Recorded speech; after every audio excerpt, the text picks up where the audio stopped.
What's going on?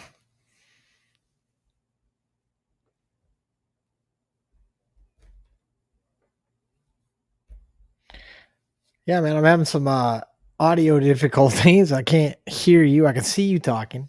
But thank you for having me on the show. Oh, Appreciate it. Yeah, there we go. We got it. Boom. See, we're I there. don't know what happened.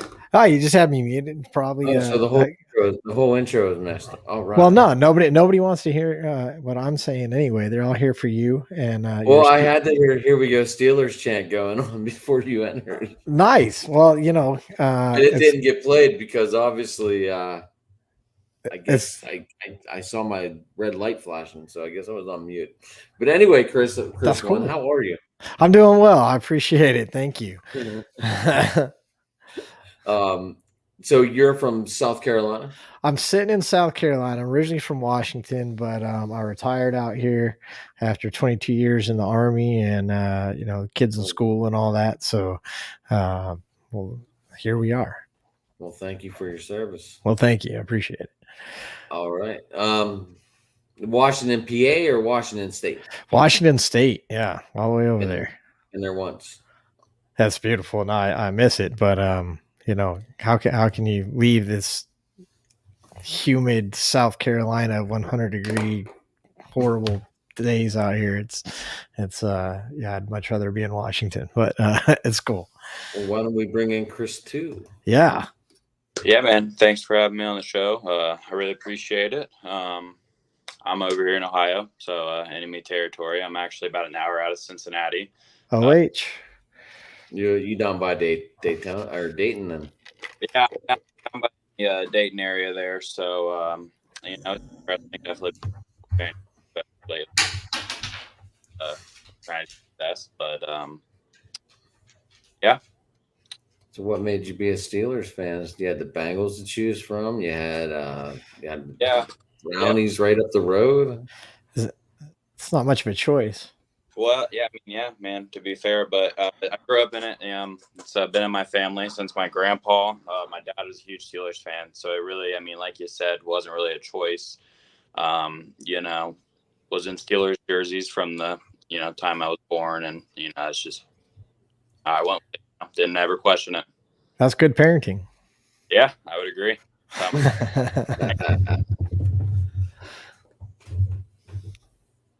All right. So like I said, we're gonna kick off today with the all-time lineup. I know I messed up, and that's why we started a little late. I should have been more specific, but so these guys are ready to do an all-time lineup of the NFL, and I was ready to do an all-time lineup with the Steelers.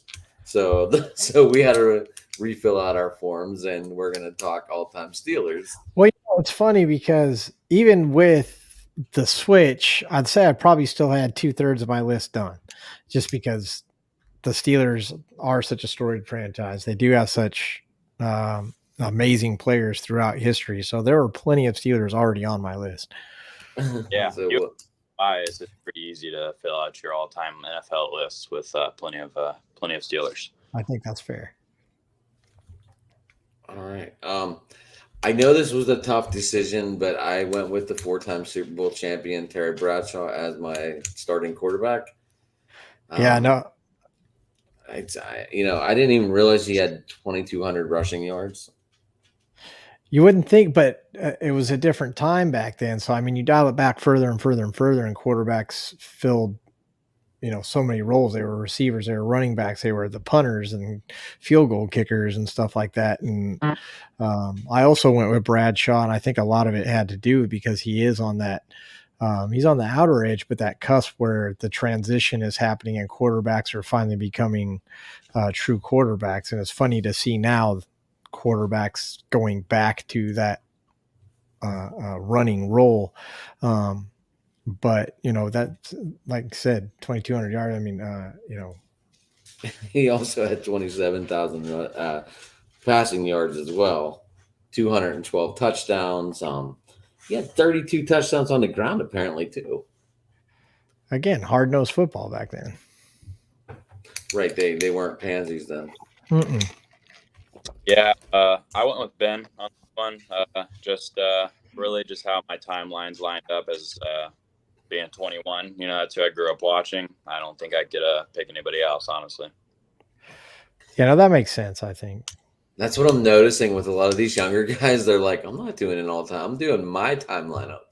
Yeah, So yeah. like their all time lineups are their guys. Like guys they grew up watching. Like I'm sure, like maybe Marshall. No, I don't even know if Marshall Falk be on your list, would it? So I would put. I'm just like going way off topic, Chris. Too sorry. No, you're good. I would put Terry Bradshaw, but I just don't feel like I got to witness him play enough to really give that opinion.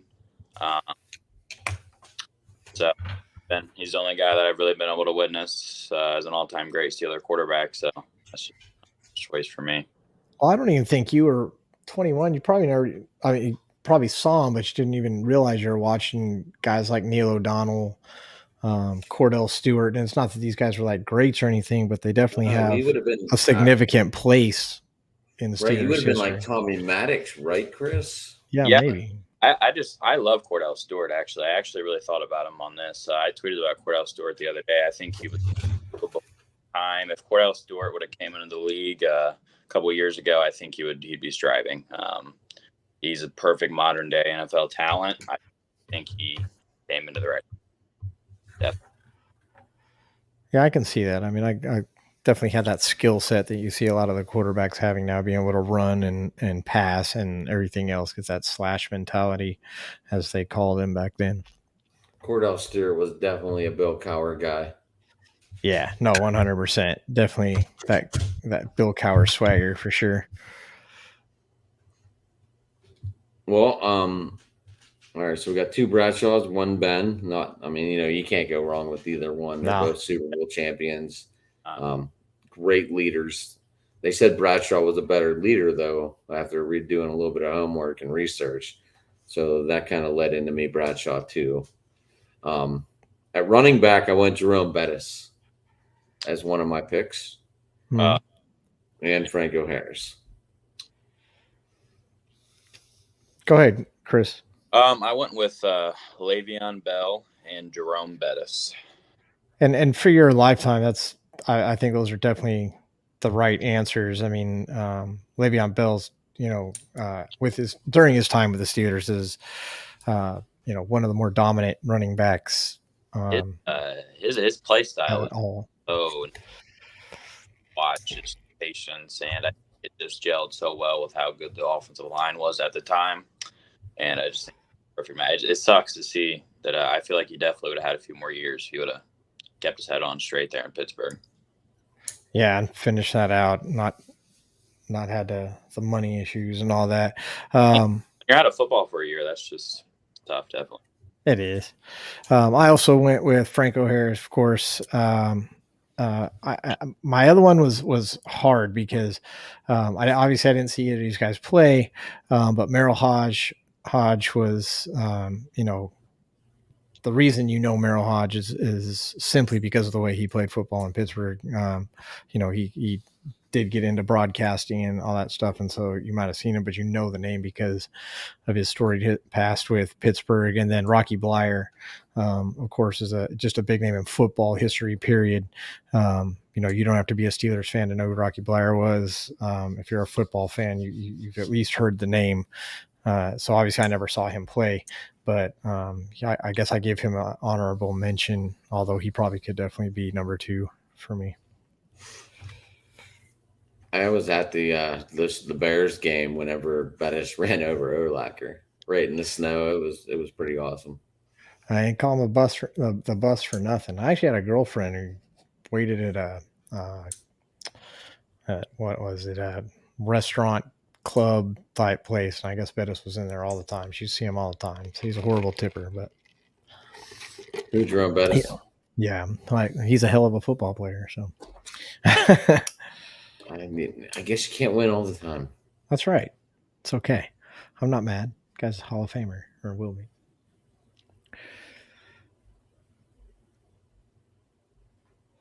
But anyway, so we got Franco Harris, Bettis, Le'Veon Bell, and Bettis, and Chris, one you went with Franco Harris and Bettis too. Franco and a tie between Hodge and Blyer. Yeah. 33 Merrill Hodge. Yeah. My offensive lineman, I went with Alan Faneca. Yeah, same here. The only reason I didn't pick Faneca is because I knew everybody else would, so I went with Pouncey. I did give Pouncey the edge over Faneca. You're probably right. It probably is Faneca, but I went with Pouncey. Pouncey had the longevity. Pouncey was always there. He showed up for like every game.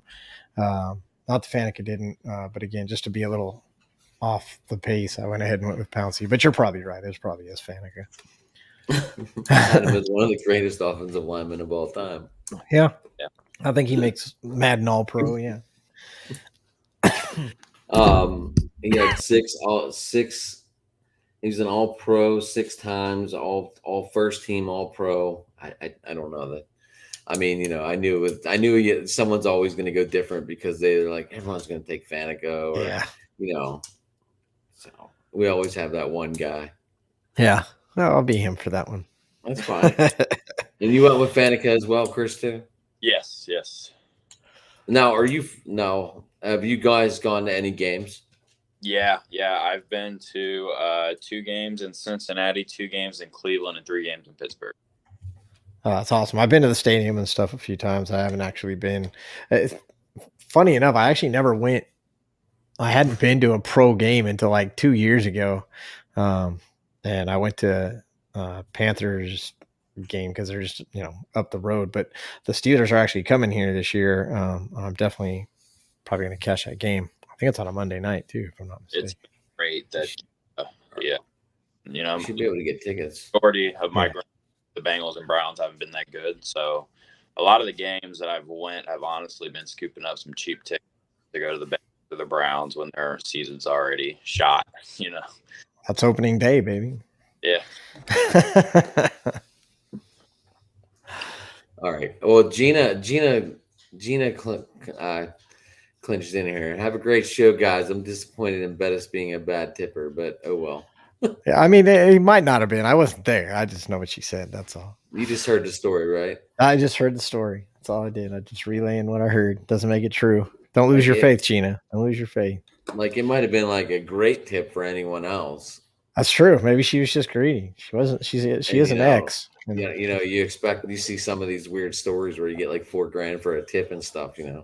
Yeah. So these people kind of ruin it whenever you see these stars and they get like a $50, $60 tip. Hey, maybe she caught him on a bad night or something.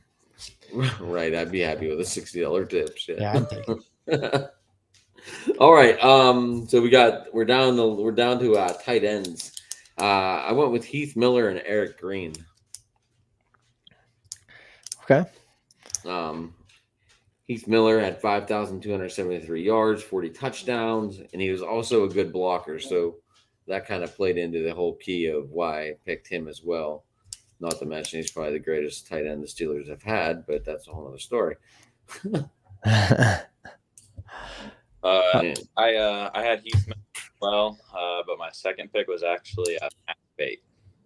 Pretty good blocking tight end. Was who? Matt Spate.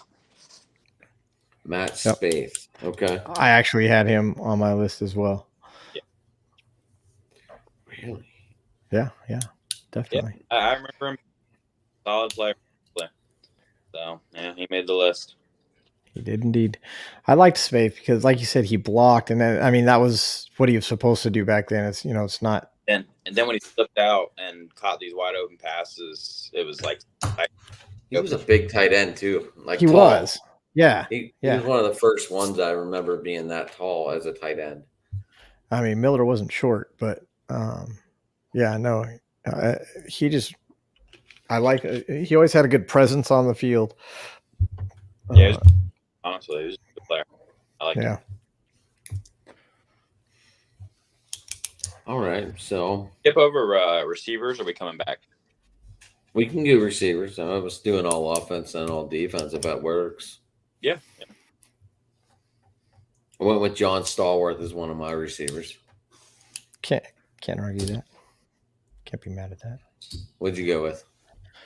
Number one, I'll kind of stay in the air. So Ward, with Hines Ward. I have Ward as well.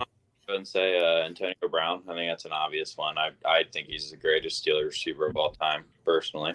But I wouldn't give him the number one spot, but I can definitely see the argument, especially, obviously from your age group, but I mean, the guy was, especially when he was a Steeler, and it is sad to see that talent get wasted away like that. For him to just kind of be a little weird, but the guy could do things that not many receivers. I mean, his breakaway speed was unbelievable too. I'm just sure that his 4 or 5 year peak can be matched by many. Yeah, no, it's true. Definitely, and not to be, blunt to the rest of this, I just don't feel like, definitely not statistically anybody else in the history of the Steelers, but different game, of course, back in the day. So definitely good arguments. Yeah, AB was on my list too. Who was another one on yours? I have. I just wanted to go over these stats. I have Hines Ward and Antonio Brown. Hines Ward had 1,000 catches. Antonio Brown had 837. Ward had 12,083 yards and 85 touchdowns. And they had to make a rule for him on his blocks. Right. Yeah. I mean, that's just unheard of. So I think the stats are a bit misleading because I just feel like Hines Ward, I think he was a more complete receiver. That's fair, but I think he was a different kind of receiver. Obviously, I don't think he was as dynamic as Antonio Brown was. And that's probably why he's got more of the longevity of a career, and those stats kind of added up as AB kind of had that 4 or 5 year peak and those numbers. You know what I mean? I feel like there's two different type of careers and two different type of receivers, but I get the argument for both. Yeah, well, I mean, the time was different, but and to your point, Hines Ward played in 217 games, and Antonio Brown only played in 130, and yet Antonio Brown is second all time in receiving Steeler receiving yards. Of course, Hines Ward had 12,000 and Antonio Brown 11,000. So, I mean, he's really only a season behind him statistically. But, almost, 80 plus games behind Hines Ward. So for him to do what he did in that amount of time is pretty amazing. It definitely speaks to how the NFL has changed as well. But, yeah, I mean, what Antonio was able to do is pretty special. Yeah, I think he would have shattered a lot of records, man. It's unfortunate that the fallout happened like it did. Yeah, I agree. But that's football. Yeah, it is. And the funny thing is too, Ward had 85 touchdowns and Antonio Brown had 74. Yeah. So I mean, maybe another 10 games. Yeah, I mean, you give him another season, and Antonio Brown's leading all those categories with 50 less games. So, well, yeah, because how many games was it for Hines? I mean, it's up games. Hines had 217 games, and Antonio had 130. So, I mean, huge gap there, 90 game gap there. Was that including playoffs? I'm not sure. I think it is. I believe that is total games. Okay, I wasn't sure. Yeah. I have Lynn Swann as my number 4-time Super Bowl champion. I know he's not great with numbers here, but in the playoffs, this guy was clutch. 9 touchdowns, 907 yards in 16 games. I mean that's pretty clutch. Really. What'd you say, Chris? That's good. I mean, that's over 50 a game for a receiver. I mean, in his era, that's for the playoffs. I mean, that is definitely coming up big. Yeah, back in the 70s, I mean, the guy played 6 years, I think, and he's still number 6 all time on the list. I mean, he's got half as many yards as Antonio Brown, but again, different era, different time. So for him to be number 6 playing back then, and like you said, in the playoffs, he's clutch. 51 touchdowns overall is just amazing over a 6-year span. I mean, 51 touchdowns 6 years. That's a lot for anybody.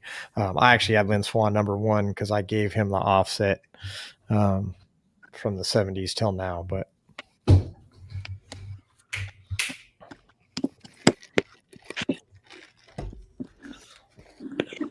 Who was Chris's number 4? I have Santonio Holmes. Just because, and it might be. I know he didn't have the greatest career, but I mean, I just think the significance of the moment for me personally, just the timeline and my fandom, and just the excitement that came out of that play. Also one of my first jerseys growing up was Santonio Holmes, so definitely one of my all-time favorites, even though maybe not the best overall career. Hey, Super Bowl MVP. You can't be too mad about that. That catch was phenomenal. He was my honorable mention. You better watch out before Ben comes and gets you about not talking about the throw. Well, I mean, it all just came together just magically. Yeah, it was great play at both sides. I hate that Ben said something about the throw being. I mean, I thought it was over when Fitz broke down the middle and just took that one to the house. Yeah. It was a great game, though. I really enjoyed that game. That's probably one of my favorite Super Bowls of all time. Oh, for sure. Dramatic ending. I mean, the longest interception return that game. Mm-hmm. The still be in Super Bowl history. I don't know how James Harrison did it. He was completely gassed by the time he hit the 8-yard line. Yeah, we'll definitely talk about Harrison as it goes on. I think his name will come up again. Maybe. Sorry, my dog just knows how to get under my skin when I'm doing this sometimes. That's all right. You can hear that she's playing with one of her toys, and it's just all over the floor. So dogs being dogs, it's cool. She usually she tried to jump up, and she usually makes a cameo. So just let everyone know. All right, so we got our 4 wide receivers down. For defensive lineman, I went LC Greenwood. Really? I did. All right. I went. I mean, it could have been Aaron Smith. It could have been. There's a lot of honorable mentions to go with his name. Yeah, there is. I mean, really, you could have went with anyone. I think, really, here. I mean, we have a pretty good one too. Even if you would have said Cam Hayward, I'd have been like, "Wow, okay." Yeah, Cam Hayward's going too. I went Mean Joe, but yeah, I also went Mean Joe Green. Definitely, I just feel like he's such a standard of just Steelers football and all around. I mean, I didn't get, unfortunately, I didn't get to watch him myself, but I know the history. Definitely have the respect. I've seen the commercial. I've seen the Coke commercial. The Coke commercial? Yeah. I mean, and that was kind of the thing that I mean, he was obviously a magnificent player, obviously led, obviously Hall of Fame, but, I feel like he did something for the organization as well because of the way he played. And because honestly, I mean, you hear the stories, they called him Mean Joe Green for a reason on the field, but he still was able to, I don't think someone that played like that, I don't think a lot of people would have taken the opportunity to advance the organization by doing that commercial and becoming media presence and allowing that to happen, because that wasn't really who he was on the field. So for him to go ahead and I guess take one for the team, no pun intended, maybe a little bit, and put himself out there for the organization, I think that's kind of why he makes it to number one to me, because he didn't just do for the team on the field, he did for the team off the field. I have them all written down, so maybe they're all like a 1A. Yeah, maybe. Yeah, that could be. No, I mean, you're absolutely right. I mean, it's hard to pick one when you talk about Steelers offensive or defense. Obviously, defense comes to mind, but the linemen are legendary throughout history in Steelers lore. I mean, yeah, you could go with basically any of them because they lived here forever, and the longevity, just like the head coaches in this joint, Oh, that's interesting. You guys want to do an all-time favorite head coach as well for this list? I did not, but I mean, we I did not. could. We could throw it in there as a late bloomer. You don't got a lot since good organization, but there's a few. There are a few, but like you said, it's a longevity, especially at the coaching position. You see the coaching carousel that is the NFL nowadays. Nobody gets a chance. You better win in the first couple of years, you're out. But Pittsburgh has always been smart enough not to do that. And that's why we're, one of the more successful franchises in NFL history. And you can see it throughout, the Niners,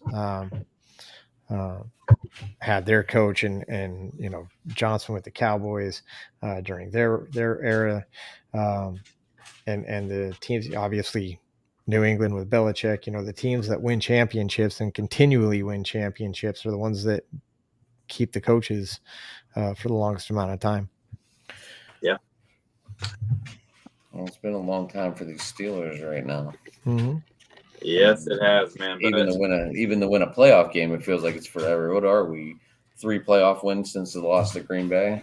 It's been, how long has it been since our last playoff win? It's been a drought, man. Well, I mean, we've had 3 since we lost to Green Bay in the Super Bowl. Yeah. So that is not a great number by any standard. Yeah, it's definitely so. Yeah, it's very easy to look at the Pittsburgh side of things and saying, "Oh, we haven't had a losing season and all that." But yeah, those 3 playoff wins since that Super Bowl loss is just It's going to be the asterisk. If you would have told me at the time of that Super Bowl that with Ben, we are only going to get 3 playoff wins the rest of his career, you'd laugh. You'd be like, "No way." Well, I mean, how do you think they feel in Green Bay? Green Bay, they got arguably one of the better quarterbacks in our history, 4-time MVP, and he's only got 1 ring. Title game. It's just that for some reason. Yeah, Green Bay's another story too, though. Yeah, they are. I mean, one Super Bowl with Aaron Rodgers is. Yep. Yeah, but they won, so that's what they're happy about. Oh, we got ours. We'll be back. It might just take some time. And honestly, when you talk about the coaches, Tomlin probably one of the best of all time, if not the best, if we're going to put that on the list. But there's something to be said about making a change too at some point. And I think New England is a little bit unique having Brady and Belichick there the way they did. And they were able to keep that together. But I mean, quarterbacks come and go and OCs come and go. Belichick was able to pretty much keep that staff together as well. And, obviously he's a master at plug and play, but Bill Parcells kind of invented that, utilizing the talent that you have and plug and playing where you needed to. And obviously Bill Parcells had his success too. He was just able to take it to different teams. The Giants especially. Yeah. So I think, now that Big Ben's gone, and we're kind of making that transition, and we'll get into how this season's going to look, you said, but it's I don't know if you don't see Tomlin. I know Pittsburgh loves Tomlin, and I'm not asking him to go anywhere. But if they don't start winning some playoff games, how much rope? He's already had more rope than anybody else. So how much rope do they give him, I guess? Yeah, that's been a question going on for a couple of years. It has. Like my biggest complaint is, when did not winning a Super Bowl become the norm in this city? Like everyone's okay with just a above 500 season now. Yeah, as long as we make the playoffs, as long as we're in the playoffs, running for the playoffs and stuff like that. Then I remember because last year the standard, I think anybody could have saw that team was not winning a Super Bowl. Oh yeah. So when those last 2 games came down, I remember I got tore apart because I said I'd rather lose these last 2 games, get the 13th pick, instead of getting blown out by Kansas City and getting the 20th. And I mean, look what that could have maybe got us. We could have maybe got Jordan Davis, George Pickens, and I mean, I'm not saying I've given up on Kenny Pickett yet. I just that logic of being okay with just finishing over 500, just getting to the playoffs was something ready to be done with last year too. I mean, I'm not. I hate what this town's become. We're above 500. We're good. But to be fair, I mean, I think that this team, I think we got a great. I mean, we really got a good foundation. I think going forward. No, I agree with that wholeheartedly. I mean, we are definitely making changes. We're updating. We've made some good updates to the line. Bringing in Larry Ogunjobi from Cincinnati, I think that was a great pickup. We're drafting well, I think. I'm not saying Pickett's necessarily going to be the future or anything like that, but he'll buy us time to find that guy. I think Mitch is going to buy us the time, honestly. Yeah, I mean, him too. I mean, he's not doing well right now. Everybody talks so much about in the preseason. Mitch is having a hard time. He's not doing very well. He's throwing interceptions, and he's learning the offense, and that's what people have to. He's. Let's talk about it in 4 weeks. Right now is when he's supposed to be messing up. He's supposed to be making mistakes. He's, trying to figure this out. He's getting his timing down. He's learning the playbook, and so I'm okay with him making mistakes now. I mean, I don't care what you do in the preseason. I don't care if you throw nothing but interceptions in training camp. I don't care.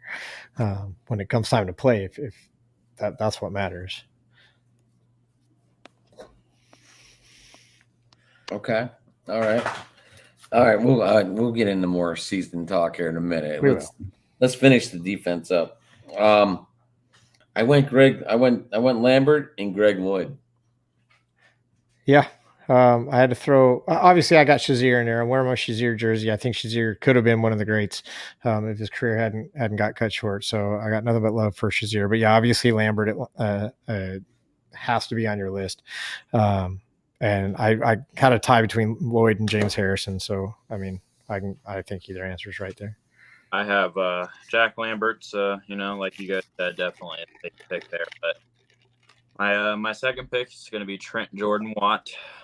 I think you can say you're living in the moment, but just watching him on the field, there's no reason to not put him on this list when what he's doing on the field is, all-time stuff. Okay. I think it's early. I think it's early to put him on that list, but I'm not mad. I'm not mad. I like the optimism. I like the recognition of talent.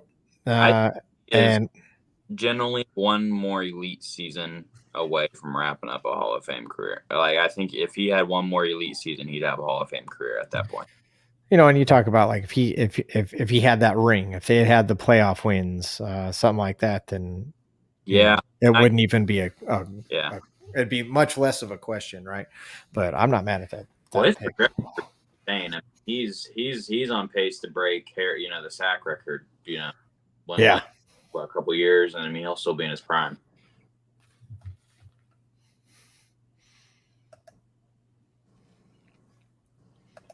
All right.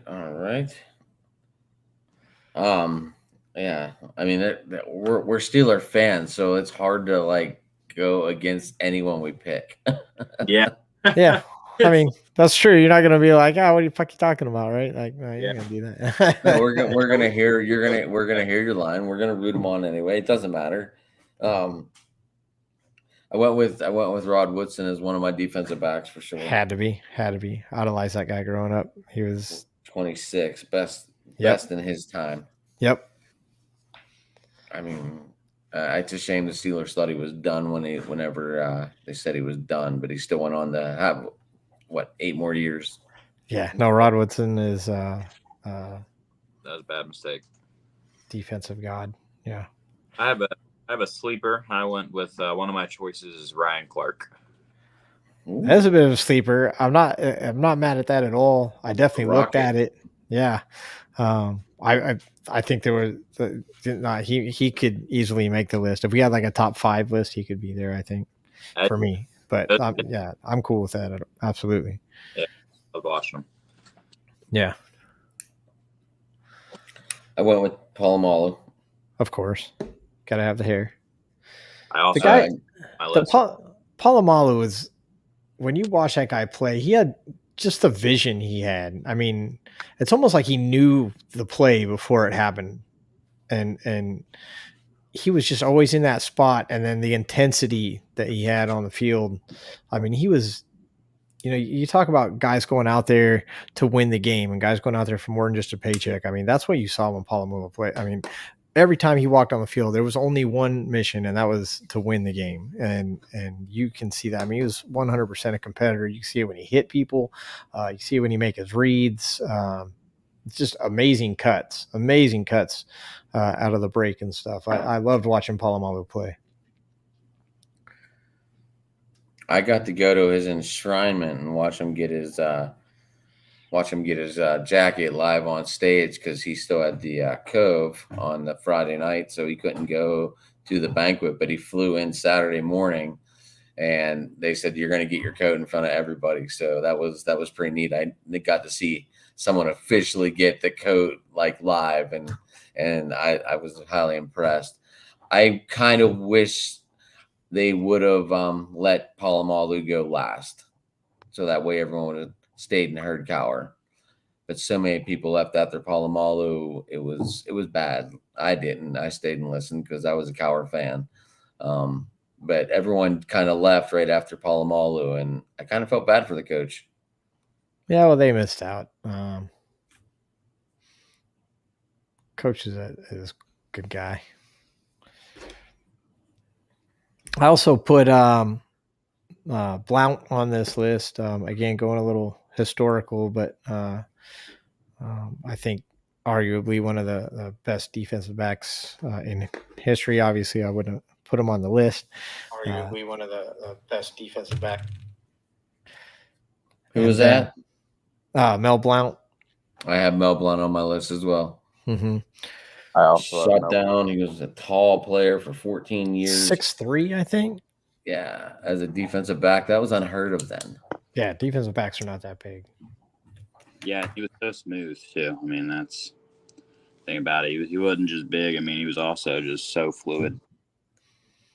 I think he was a both sides of the ball guy too. I'm not positive. Don't quote me on that one. He played both sides? I thought he did. I feel like he did. I did not see any stats on that. I might be wrong. It's just in my head. But I feel like he did, but maybe not. I also had Carnell Lake on there. I really liked Carnell Lake. I liked watching that guy play as well. Maybe not so much as a storied history, but I guess he's my sleeper DB, if you want to call it that, even though I don't think he's that much of a sleeper except for the Steeler fans, but he's my number 4. I have Jack Butler as my number 4. Love him. He had 52 interceptions in 103 games. That's an interception every other game. Yeah. That he played. That's unbelievable. Yeah. That's what you're talking about with Steelers defense. I mean, that's what you're talking about with Steelers football, is the defense. The steel curtain for sure. Yeah, so many great people there. I had Troy Clark, Mel, and then Rod Woodson was my 4th. Mm-hmm. As long as Rod's there, you got a good list. All right, so I would put our teams up against anyone, I think. Yeah, definitely. Oh, definitely. 100%. I mean, so with the couple of teams I've done so far, I think these all-time lineups should like match up in Madden or something so we can get a look at them. They should. I mean, it would be kind of cool to kind of look at that and see what is in there for that. But I would almost guarantee that probably, I don't know, what do we list there? About 60 names total. I bet like 55 of them are there. Right. Yeah, what kind of ratings would Madden give all these players? Would they give them all a 99 and let them go nuts? I would.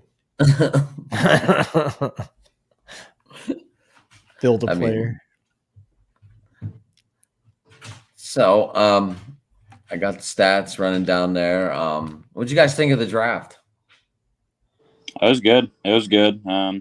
I wasn't a huge fan of the Kenny pick at first. I then warmed up to it a little bit after, and now I don't know. After camp, I'm a little 50-50 on it, but the rest of the draft was great. I mean, Pickens at 52 is first round value. DeMarvin Leal in the third round. I mean, not to be a homer, but I mean, truly, I really think he could become first round value too. And then I think Calvin Austin's going to be an awesome gadget player. Plenty of speed, plenty of burst. And then you got a guy like Mark Robinson, only 1 year at the position, can still learn. I like the class. It's, I mean, I got good expectations for it. Obviously, got to see him play, but should be a good one. Yeah, I mean, you knew Pickett was coming. I don't think there was any question that's where he was going to go. Some people feel like that, but like a lot of us felt like when Malik Willis was there at 20, that was like the Harris pick of this year.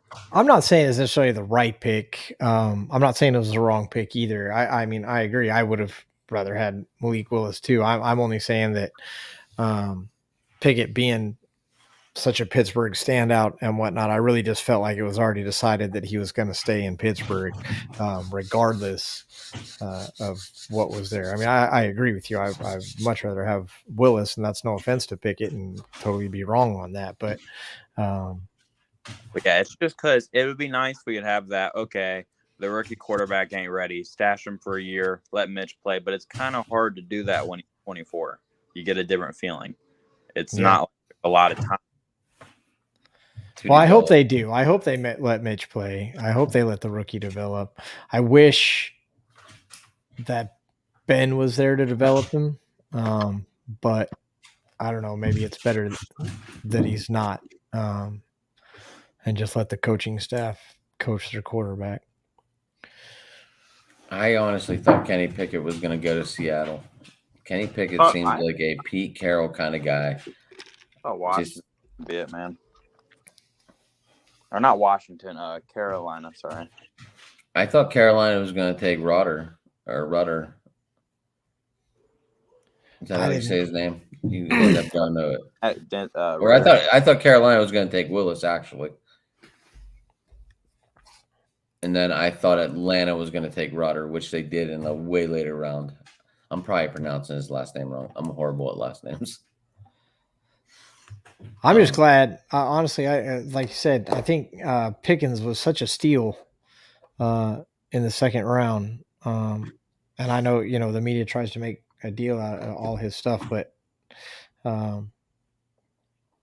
you see now. I mean, you see it, in the training camp and all that. He's already talking to Micah. He's still behind Johnson. I mean, no one's going to pass DJ, but for him to still be part of the conversation, to have that kind of swagger, to run out there, and I think a lot of times, there's probably an overconfidence for rookies coming out of college, but to maintain that in the when you come onto the NFL team, it's a fine line. But his teammates love it. You hear nothing but accolades for how he's come out on the field and tried to dominate as a rookie.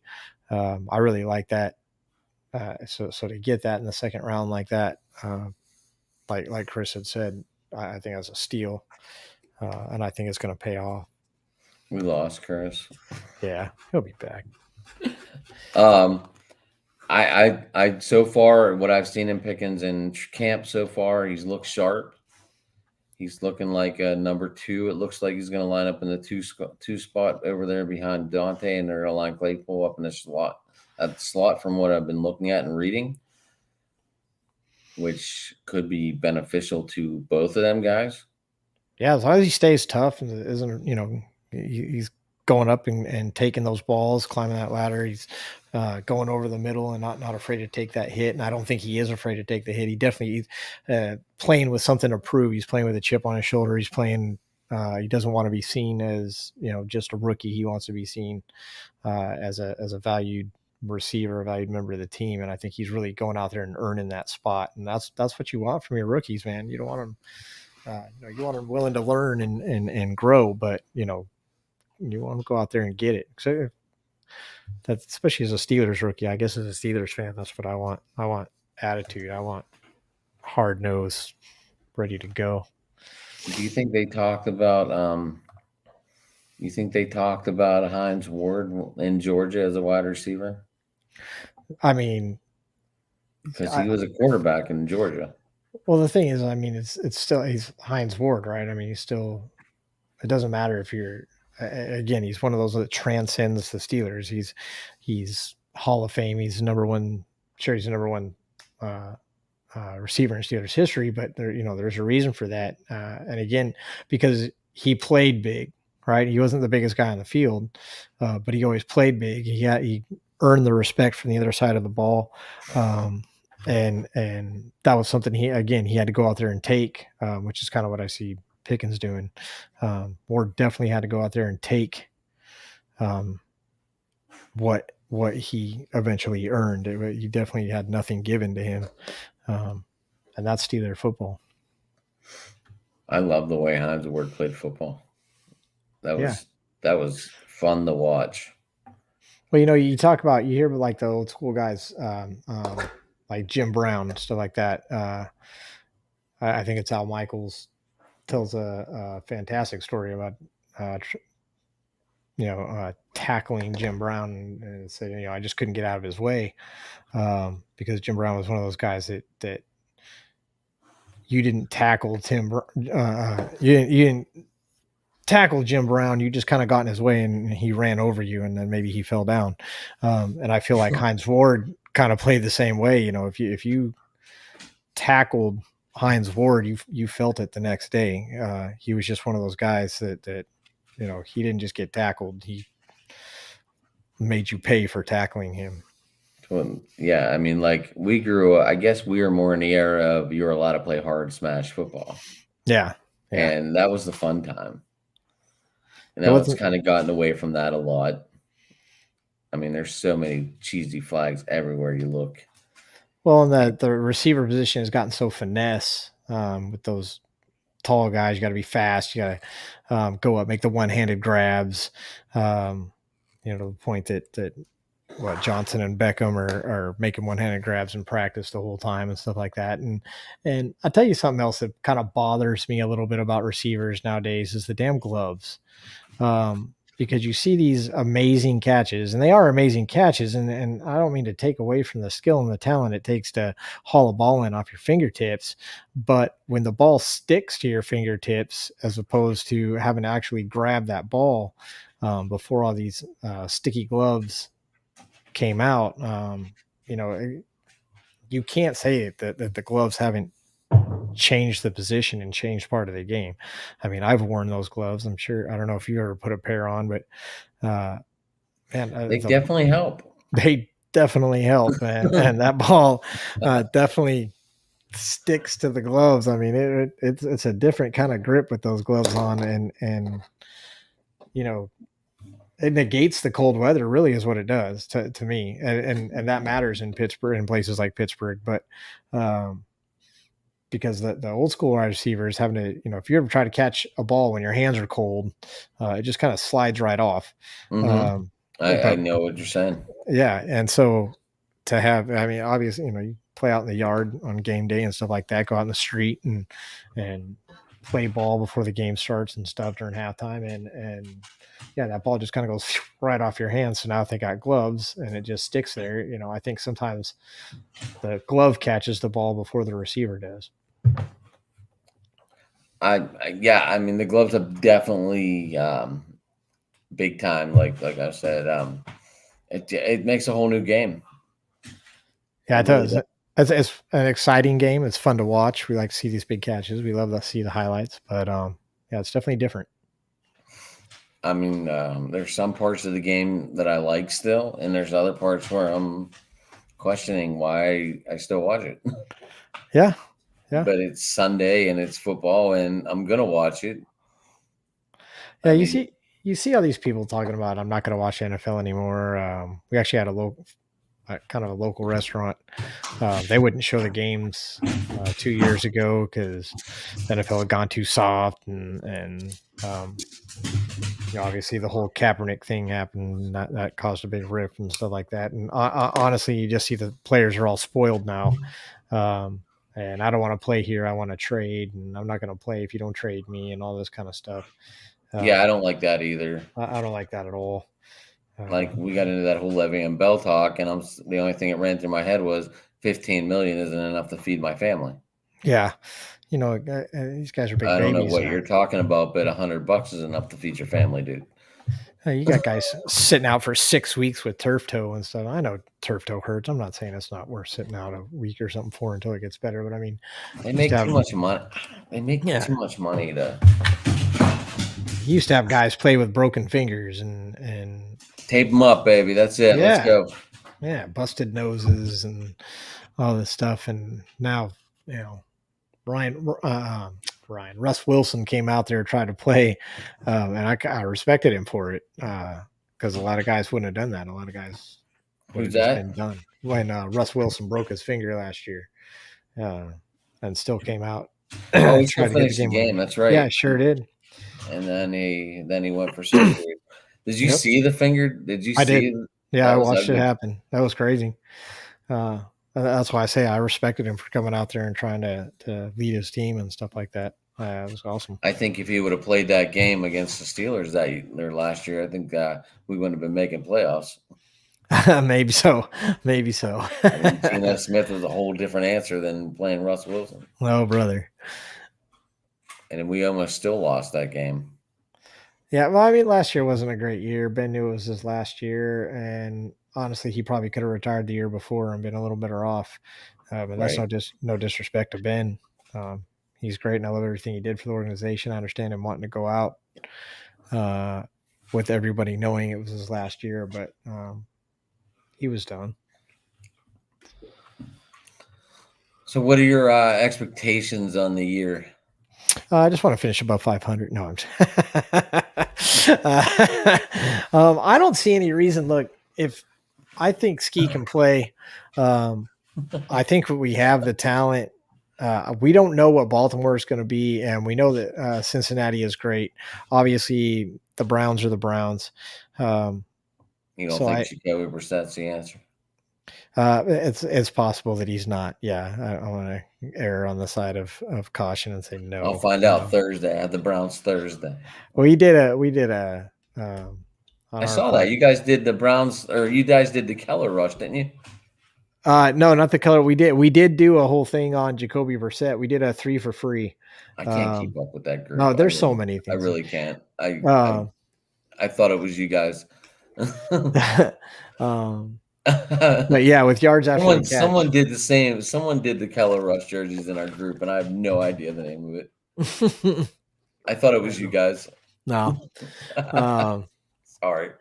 no, it's okay. I mean, it was a cool move. Um, but we did do a thing on Jacoby Brissett, and yeah, he's not looking like he's going to be the answer. And it's the Doesn't have Browns. Amari Cooper though, just to throw the ball to. Yeah, but I don't know that matters. I think Amari was a little bit overrated. I think kind of a product of the system. When you have one of the best offensive lines in football, and I feel I Joe think, Thomas was their best offensive lineman. yeah, when your quarterback can sit back there that long, you've got Zeke, and that was vintage Zeke. That was when he was really good. Um, that's going to take some pressure off you too. It makes so they can't double team you as much. Amari Cooper's fine. Don't get me wrong; he's still a wide receiver one. It's just I think he benefited from a lot of things in Dallas. A lot of other coverage like Michael Gallup or CeeDee Lamb or they had Jason Witten. He was there whenever. Yeah. Jason Witten was there, and that's going to take some Um, pressure off you too. I mean, Zeke Elliott was decent then too. And then Mm-hmm. all of a sudden he went through some injuries, and now you can see the weight of all the ball he's played of catching up to him. Well, the thing is with Zeke is he still finishes top 10 every year. He's finished top 10 every single year, except minus the one. But I think he'll do it again. It's from a fantasy aspect. You're not going to get the production every week out of him. At least you haven't in the last couple of years, regardless of how he's finished. Uh, I think he is going to do better this year. A lot of people are looking at Pollard and stuff like that, and I understand why. But I really think Zeke is going to take back that role this year, and it helps, doesn't hurt at all having CD Lamb there and stuff like that. But people love to hate on the Cowboys, and I'm one of them. But if I'm talking as a fantasy football person, I think the Cowboys are going to do a lot better than they have in recent years. For fantasy purposes, I'm not afraid to take them. Yeah, I exactly. have CD Lamb in the 7th round, so I'm not giving that up. No, that's awesome. That's a fantastic keep right there. I think 7th round. I'm not sure. I know the draft Saturday, but I haven't really looked. I know it's 6th or 7th, so I will Yeah, take either one for sure. yeah, I'm with you. And anyway, we're not talking fantasy football today. That's right. We are talking Steelers football. I would have liked to have heard Chris's coach. I didn't. No one's ever brought that up on my show because I tend to leave it out. I don't really talk about the coaches. But I mean, we have like basically 3 to choose from. Yeah. No, I mean that's true. What do you? I mean, who would you put at the I top? think I'd pick Chuck Noll. Think so? I think I would. I mean, he went 1-13, had the first pick, took Bradshaw, programmed him into what he became, a leader, a great leader. And I know in the 82 season, he really fell apart and it was time to go, but they still held on to him. But I would take Chuck Noll. I really would. I mean, Great you have. guy, too. I got to meet him. Oh, that's pretty cool. I think that it adds again to the argument that Chuck Noll still had a career after Pittsburgh too. I mean, it wasn't long, it wasn't story, but I mean, he definitely still could coach, and when he left Pittsburgh, he definitely still did, Right. It's like and if you had ask me success. the best Pirate manager, I'm going to say Chuck Danner. I mean, Some people might argue Jim Leland. I it's guess one, honestly two. I with mean, Pittsburgh coaches, I mean, can you go wrong with Pittsburgh coaches in general? Because I mean, I'm just saying, I'm a big Bruins fan, but just getting to Pittsburgh hockey, again, there's success there. You've had great players, you've had great coaches. You can look at baseball, you can look at football. I think Pittsburgh's just one of those championship towns. It's one of those towns that kind of demands greatness. Like you said, you're kind of getting a little frustrated with the people that are settling for the mediocrity right now. But I think that's the true Pittsburgh nature, is to not settle for the mediocrity, to go for the wins and celebrate the championships, and kind of demand that of your team, of your Pittsburgh teams, right? right. Correct. Well, I don't know how long. How long do you want to go? I mean, we could talk Steelers for a while, We but probably could. It's your show, so I'm going to let you I was go. going to let you go. I'm not. I could sit here all night. It don't matter to me. I really I could. mean, we're talking Steeler football, and obviously this is my team, so it makes it a whole new ball game to me. But yeah, I was just wondering. We're coming up on an hour. I wasn't sure if you had like family and all that to get to or not. I wasn't sure. No, I'm doing okay. We can get into some bonus time, right? The I don't little really call it overtime, bonus. I just call it. I couple just call extra it quarters. chatting time. um. Okay. All right. So what are your expectations on the season? Yeah, I think probably second in the division. I expect to win, obviously, as a Steelers fan. But if I'm being realistic, I don't know that we have the pieces yet to take on a Cincinnati. They are firing on all cylinders right now. They are clearly the team to beat. I love those white jerseys now. No, they're everything about that organization, with Joey B there, leading that squad. Burrow I wish he played for Pittsburgh because he's got the swagger, he's got that attitude. I love the confidence, and he's not Right. cocky. He's not No, a I was dick. just ready to say that there's a difference in him versus a lot of other guys. You can see it's just confidence, and it's Mhm. not like I don't know the guy from a hole in a wall, and he don't know me either. But I see confidence. I don't see that cocky. I And that 100% makes a agree. huge difference in me like rooting for someone versus like fuck. Yeah, and it's hard And to root for the Bengals being in our division, but I mean, look, I mean, good is good, and you don't have to, you know, they're fantastic. They've got a great organization. Pittsburgh is not at that level yet. That's the level you're striving to get to. We've definitely been there. We'll be there again. right. I mean, Hopefully we're talking soon. about a team that hasn't won a playoff game before last year, before text messaging was even invented. Yeah. Hadn't really thought about it that way. That's depressing. Thanks. Uh, So, I mean, I feel good for them, but at the same time, they didn't win again. They got yeah. to the big game and didn't win again. Yeah. No, you're right. Aaron Darnold just Aaron Don yeah, Darn yeah, oh my That god. guy's a beast, though. I mean, Donald, he's on a different level. way different level. He's elite. Um, but so was a lot of that Bengals organization too. Just the way putting Chase and Burrow back together like that was just genius. That seemed Um, to be the thing in the draft last year. yeah, and then you saw it Waddle repeat and over Tua and over and over. and Because, and and I think it's because of Burrow and Chase. I think people say, "Holy shit, like that's a great idea. That works. Like, why haven't we been doing I don't that?" know why people haven't done that before. I have no idea, no idea whatsoever. I think you're going to see it every year from here on out, but um, yeah, I don't know why either. Obviously, I have a little So you're soft thinking spot for. we're gonna bring back the guy Pitt just lost? No, I don't think they are.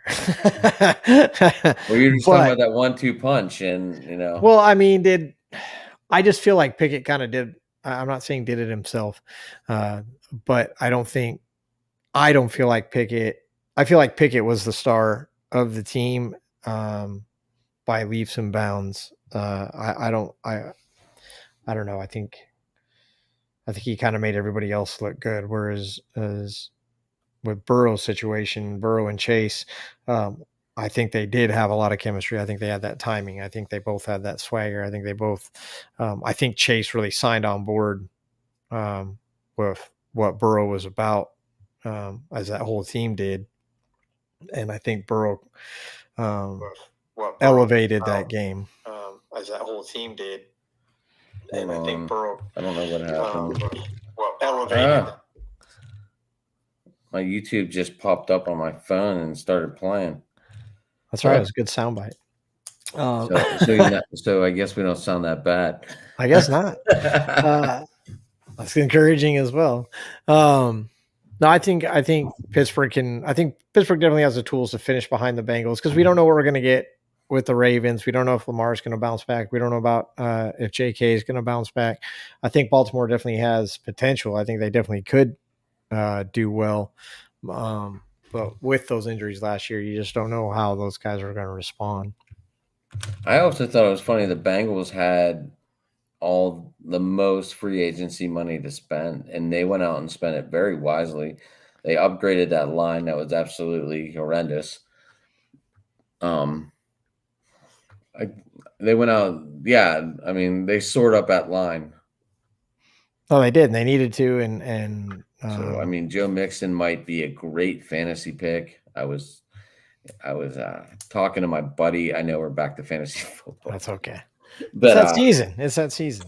Right. But yeah, we were talking and he's like, who do I keep? Elijah Mitchell in the 7th or Joe Mixon in the 3rd, I think he said. And I was like, you go with Mitchell because you'll have a chance to keep him longer and be able to get another pick. You know, you might even be able to get Mixon now in that first round again. But I mean, Mixon's going to be a very valuable pick for sure this year again. No, he absolutely will. Over 40 receptions last year. I think he only missed one game, which is nice. I like Mixon. It's funny because I had posted on Twitter following some other stuff that I was reading, and like all the top backs, all your top ADP guys, Eckler, Mixon, obviously Harrison, JT are there, CMC, Henry. All these guys have injury problems. None of them cook. You're in Carolina too. So what do you think of CMC?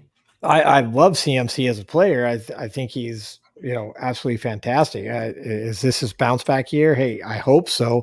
But he won't be on my roster. I won't benefit from it, because I don't have the faith that he's going to make it the whole season. The weeks that he's there, however many weeks that is going to be phenomenal for somebody. He's But like that. He's like it that won't putting be that me. $10 on 00 on the roulette wheel. Yeah, kind of. Yeah, that's a great analogy. I'm gonna steal that because that's fantastic. That's makes a lot of sense. I mean, it pays out the most. So if he's on his game, he's going to pay out the most. But if he's not, if he gets injured again, you just wasted your pick. Yeah. And that's the And thing. So when you look at the guys that are up there, and you talk about Cook, Cook's going to get injured. Cook hasn't finished the season ever. Um, he's usually good for 10 to 12 games. I think he did 13 games last year. So Cook's going to get injured. To me, I feel like McCaffrey's going to get injured. To me, I know McCaffrey's going to get injured. I just don't know when. I don't know how bad it's going to be. I think Henry's going to be all right. I actually think Henry's going to finish the season. his numbers have dropped over the last 3 years, Which is insane, isn't it? To think that and his yeah, numbers he's have still actually leading back dropped. in the league, but his Yeah, numbers have dropped. insane. Like, And that's why I think he's going to be okay. Like I would take Henry. I actually have a 4 pick, and I don't know who's going to fall to me in the 4 pick. But if it is Henry, I will definitely take him. If it's CMC, I will pass. I have JT. I actually have gone on record, and I stand by that JT will not be a top 3 back this year. Really? Yeah. Even with Matt Ryan. The thing is with Matt Ryan, I think he has a better quarterback, and so they don't have to run as much. I think they won't have to dump as many balls to JT. Obviously, Pittman's coming up, and I think Ryan can actually get him the ball, so they can actually throw the ball this year more than 5 yards. And so I think that all just takes away from JT's numbers. I think JT's a great back. I'm not saying he's not going to finish top 5. I definitely think he finishes top 10, but I don't think he finishes top 3. I mean, last year he 1,800 yards is definitely phenomenal, but again, with the upgraded quarterback, the fact that McCaffrey and Henry and those guys are going to be there, and then you've got other guys. I mean, I just that's my feeling. I just don't think he's going to finish top 3. I'm not saying don't take him. If I had first overall pick, second overall pick, I'd definitely take him 100%. So back to that real quick. Pittman was ranked number 3 versus man coverage last year, but Carson Wentz was 29th in accuracy. Yeah, Carson Wentz is garbage. He's horrible. So now Pittman gets Matt Ryan, who was 8th in accuracy. So major upgrade for sure. Yeah. I mean, it's a major upgrade. Yes, Ryan's on the back end of his career, but I mean, Ryan's played with guys like Julio Jones, and Gage and stuff like that. And he knows how to play with receivers. He knows how to make receivers look good. Obviously I'd take Matty Ice over Wentz every day that ends in Y. But I think having Matt Ryan there, even if it's only good for a season or two, I think it's, like you said, a tremendous upgrade. I wish they would have kept Rivers, to be honest, but I get it. So back to Mixon real quick. He was 4th in the league in yards last year behind that O-line. Yeah, and now we got 3 new O-line for them, and who knows? We all know it was a major upgrade for sure. Yeah. And that's going to keep Burrow upright. And what's really dangerous about keeping Burrow upright is that's only going to make him better. He's going to be able to make even better throws. And I think the receiving core, it's going to be ridiculous. What happens in Cincinnati this year? It's going to be one of the most top producing offensive. We just turned this into a fantasy show.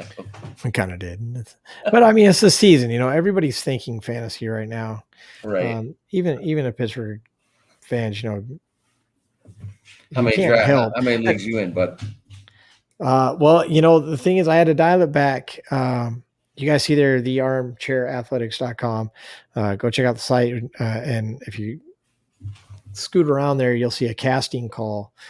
We actually created a fantasy football reality competition, a I reality saw that. show. Yeah. Yeah, I wanted to hear about that actually. Yeah, it's called the Trenches. We're going to have 12 people. If you want to sign up, if you want to apply for the Trenches, just email us productions at thearmchairathletics.com. You can just go to the site, thearmchairathletics.com.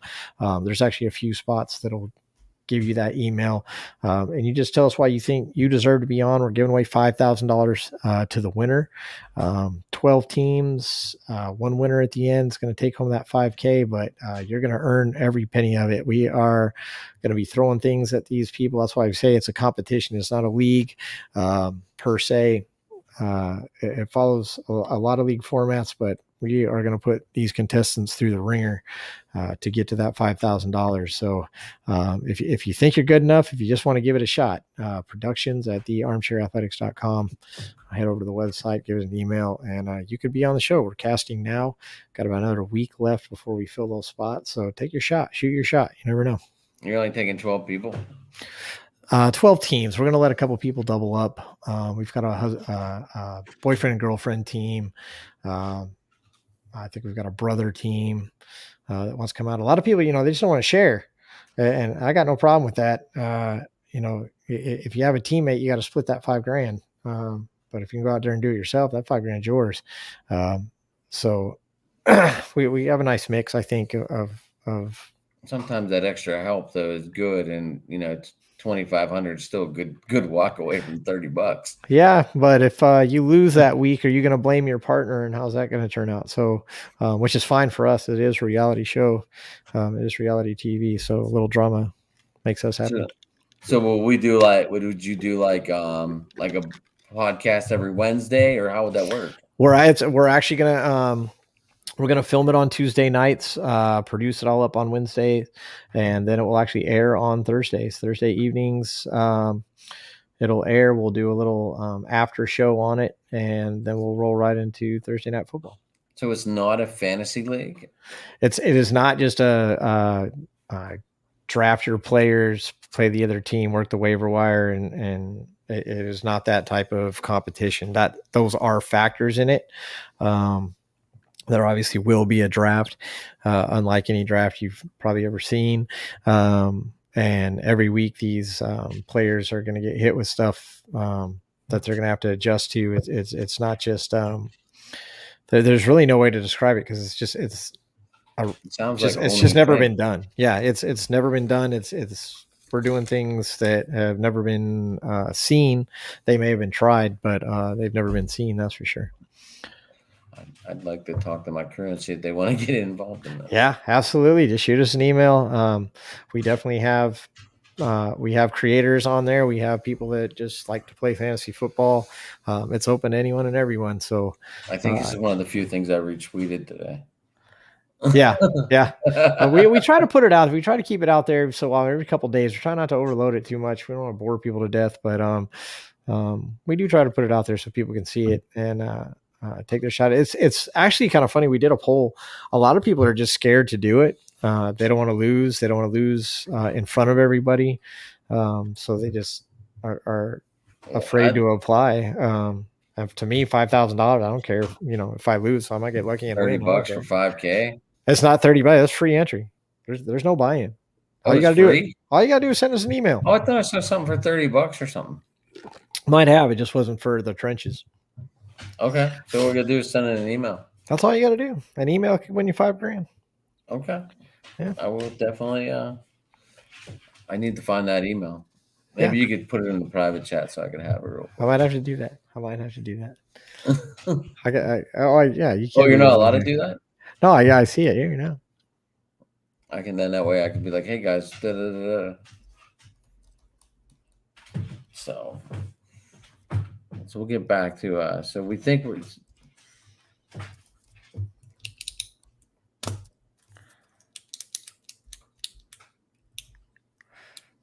go ahead. So what do you guys cover on your show? Our show is called Yards After the Catch. We do all fantasy analysis stat. We'll get into the stats and then we get into the gut, right? There's just we just love talking fantasy football. We go every Tuesday night. We do ours live. We'll probably start back up with the live shows probably in a week or two. And then we'll also have the after show on the trenches. You can find us on all the social sites. Obviously, we're on Facebook and Twitter and Instagram and everything else. But there's so many of well, them. this thing is it's exhausting to try and keep up with. That's the nice thing about StreamYard. I don't have to log in every time. I can just click the button and it goes right to that link. Yeah. Do you guys use StreamYard, or what do you guys use? We actually use the Melon app. If you guys are looking to get into creating and stuff like that, check Melon app out.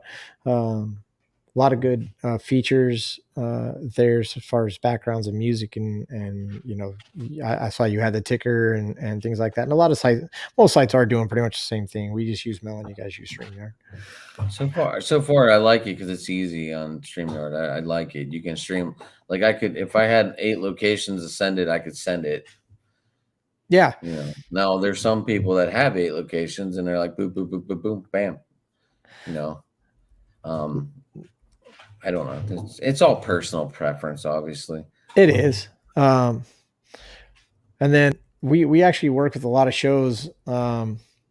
Anybody that wants to really.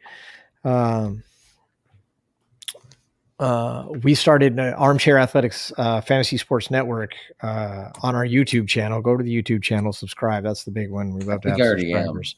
I think I don't know. I've subscribed to so many. I don't remember. That's the thing, because we're trying to help everybody out. That's what the Fantasy Sports Network is about, though. Is people helping people, creators helping creators, and what we do is we let creators post on our channel. We create your own playlist and we put your stuff. And what that does is, it adds your viewers to everyone else's viewers and vice versa.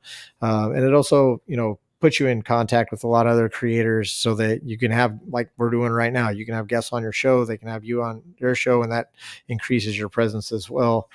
Fourth and Flex is one of our big partners.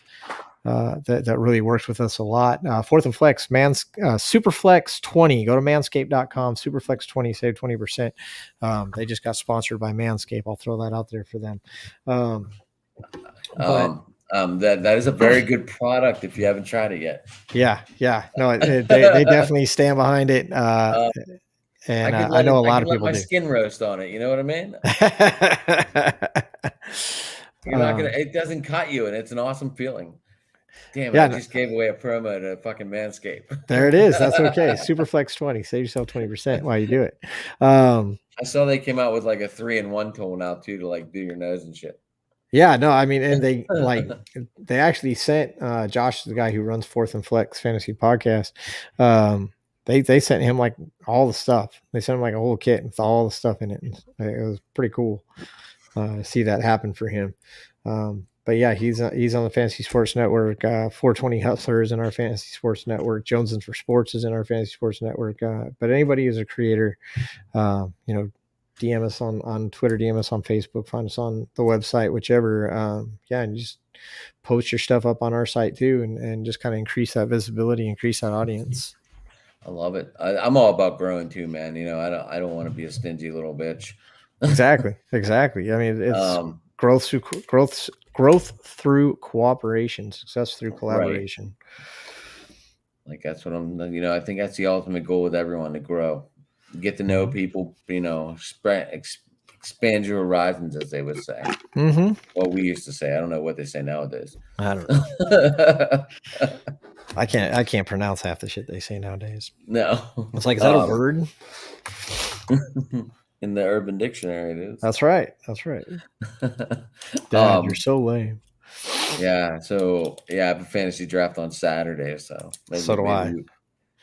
It's my keeper league. Like I have JT in the first and CD Lamb in the 6th or something. I don't remember. That's all. I mean, that's awesome value. CD Lamb in the 6th or 7th. That's amazing.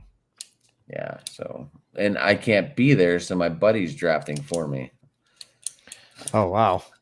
He's drafting. I had poor planning. I thought the wedding was the following week, so we moved the draft up, and then I was over at my mom's the other night. Flopped your weekend. And they're like, "Hey, you going to the wedding this weekend?" And I was like, "What?" So, well, funny, and I'll probably be at work. So, So I'm during not my blowing. I draft. can't So blow up a family wedding. It is not going to happen. yeah, I'm pretty sure I'm gonna end up auto drafting. Uh, so we'll see what I end up with. Well, I mean, even by at least you have a chance to like see who's available if you really wanted to. I mean, I'll try. I bartend on Saturday night, so depending on how busy we are, I I'm might be able sure. to I'm catch sure a. you could like sneak, be like, "Hey, you got me for like 30 seconds," I know that's it. I mean, my phone's gonna be like right there. and I'm sure I'm, your coworker will understand for I'm gonna 30 be like, seconds. talking to customers, like, what can I get for you? All right, be just a second. Hold on, I gotta make this pick. Yeah, boom. I just got freaking Najee Harris in the Most second people round. would understand, though. You know what I mean?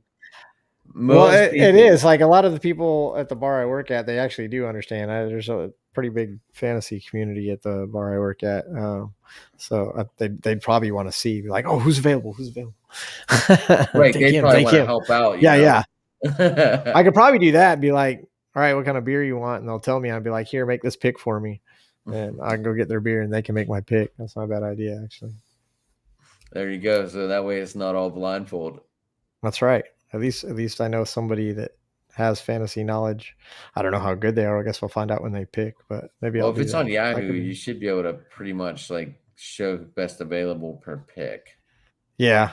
I'm not, what is this one on? I really don't know what this one's on.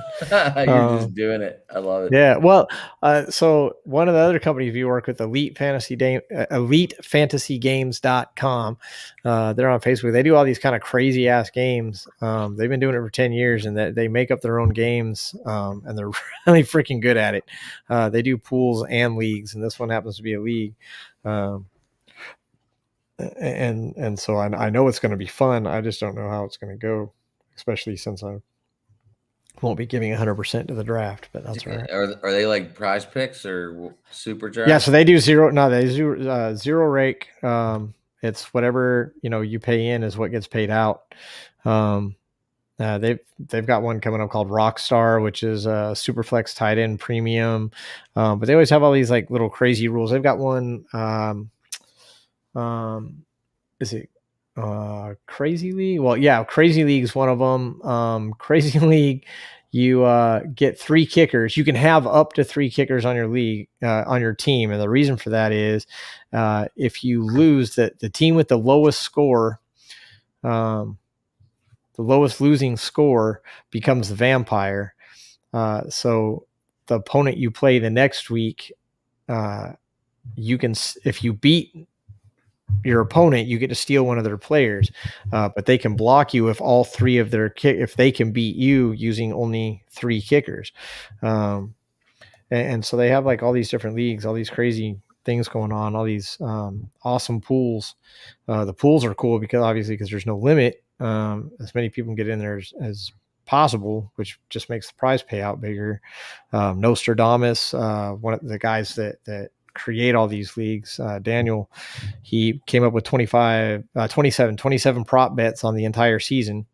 And you just kind of guess if they're going to be right or wrong. And whoever gets the most right answers at the end is going to win the pot.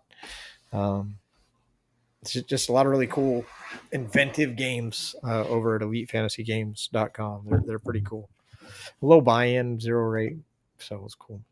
So what site would you compare it to? I don't know that I would because, like I said, they create all these games themselves, and they've been doing it for, like I said, 10 years.